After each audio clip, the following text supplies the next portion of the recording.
রংপুরে 4 শিশুসহ অপহরণকারী এক নারীকে আটক করেছে পুলিশ। এলাকাবাসীর সহায়তায় উদ্ধার হওয়া শিশুদের তুলে দেওয়া হয়েছে পরিবারের কাছে।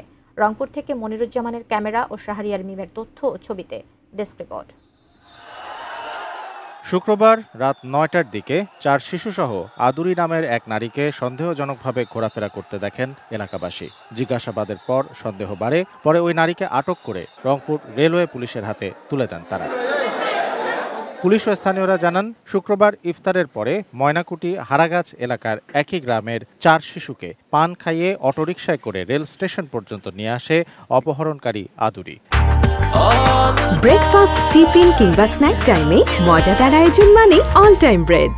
এলাকাবাসী তাকে আটক করে রেলওয়ে পুলিশের কাছে দিলে তারা হস্তান্তর করেন মেট্রোপলিটন পুলিশের কাছে। এ সময় সেনাবাহিনীর সদস্যরা উত্তেজিত জনতাকে নিয়ন্ত্রণে আনে। পরে পুলিশ কমিশনার উদ্ধার হওয়া শিশুদের তাদের অভিভাবকদের হাতে তুলে দেন। ইফতারের পর বাচ্চা বললো যে আমি আমার দাদির বাড়ি যাই, তা আমি বললাম যে যাও দাদির বাড়ি, আমি আনবো পরে।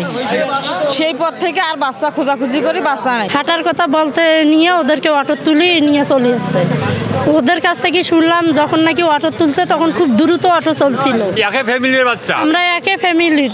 তবে কেন 4 শিশুকে অপহরণ করেছিল তা তদন্ত করে দেখছে পুলিশ। মামলাটি তদন্তাধীন আছে, অনুসন্ধান অব্যাহত আছে। এর পিছনে আর কেউ জড়িত আছে কিনা সেটাও আমরা বের করার চেষ্টা করছি। Shamsul Arefin, desk report, ATN news.